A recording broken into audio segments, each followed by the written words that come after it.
Roquer rapidement et roquer souvent. C'est une chose dont vous devez toujours vous rappeler lorsque vous jouez aux échecs. Après 3 coups, les blancs ont déjà mis un pion au centre et ont sorti leur fou et leur cavalier. Que faire maintenant? Ce n'est jamais trop tôt pour mettre son roi à l'abri. Un excellent coup ici, c'est le roc.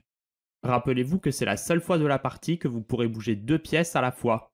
Vous bougez votre roi de 2 cases et votre tour vient se mettre à côté de lui. Comme ça. Pensez qu'en roquant, vous construisez un château pour votre roi.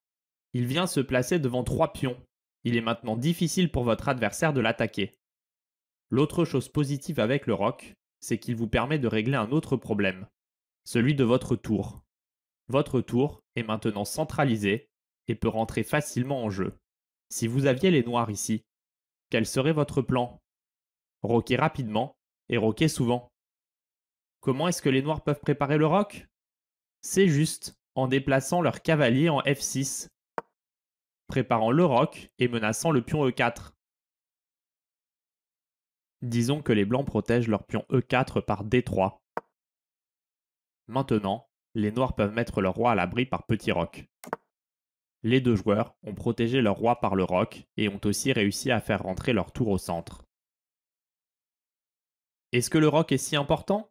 Comme nos objectifs dans l'ouverture sont de contrôler le centre, de développer nos pièces et de mettre notre roi à l'abri, c'est évidemment un coup primordial. On ne va pas laisser le roi au centre où il est en danger. Dans cette position, les blancs ont roqué, mais le roi noir est resté sur une colonne centrale qui est grande ouverte. Avec le trait au blanc, on peut jouer la tour en E1 sur échec. Les tours aiment les colonnes ouvertes, surtout quand il y a un roi en face. Remarquez que le roi ne peut pas s'échapper du centre, car le fou A3 contrôle la case F8. Les noirs pourraient bloquer l'échec avec le fou, mais ils se feraient prendre par la tour, qui les remettrait en échec. Le seul autre coup, c'est dame E7, bloquant l'échec, mais la dame est maintenant en danger. Les blancs ont 2 pièces attaquant E7, le fou et la tour, alors que la dame n'est défendue qu'une seule fois par le roi. Les blancs jouent tour prend E7 échec, gagnant la dame et mettant le roi noir en échec. Les noirs ne peuvent pas reprendre la tour car elle est protégée. Les noirs aimeraient mettre leur roi à l'abri par le roc, mais on n'a pas le droit de roquer en échec. Les noirs doivent donc partir par roi D8. Les tours n'arrivent pas à se connecter et à jouer ensemble. Les blancs ont aussi une dame nette de plus. Maintenant que nous avons appris que les tours aiment roquer pour rentrer en jeu au centre, pouvez-vous imaginer que nous avions une autre manière de mettre le roi noir en échec et même de le mater au milieu de l'échiquier? Notre chemin vers la victoire commence en utilisant notre plus forte pièce sur l'échiquier avec dame 2 échec. Une nouvelle fois, le roi noir ne peut pas s'échapper car le fou contrôle F8 et après dame 7 pour bloquer l'échec, en utilisant la dame en attaque et le fou en soutien, on va mater par dame prend E7 échec et mat.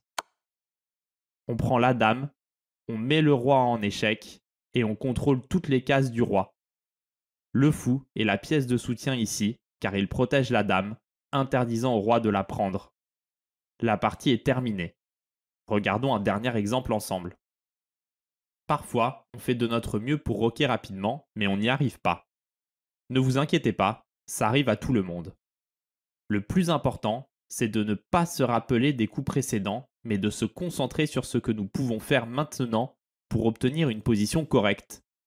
Les blancs ont un pion de moins, et les noirs menacent de prendre la tour en H1.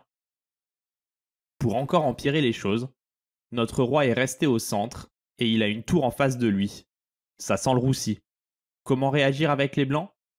Il faut réussir à mettre notre roi à l'abri et protéger notre tour H1. Comment faire? C'est juste, en jouant le grand roc. Notre roi n'est plus en danger au centre, et nos tours sont connectés sur la première rangée, et donc se protègent mutuellement. La position blanche n'est pas parfaite, mais ça va déjà beaucoup mieux après le roc. Vous avez beaucoup appris avec cette leçon. C'est maintenant à vous de roquer rapidement dans nos exercices.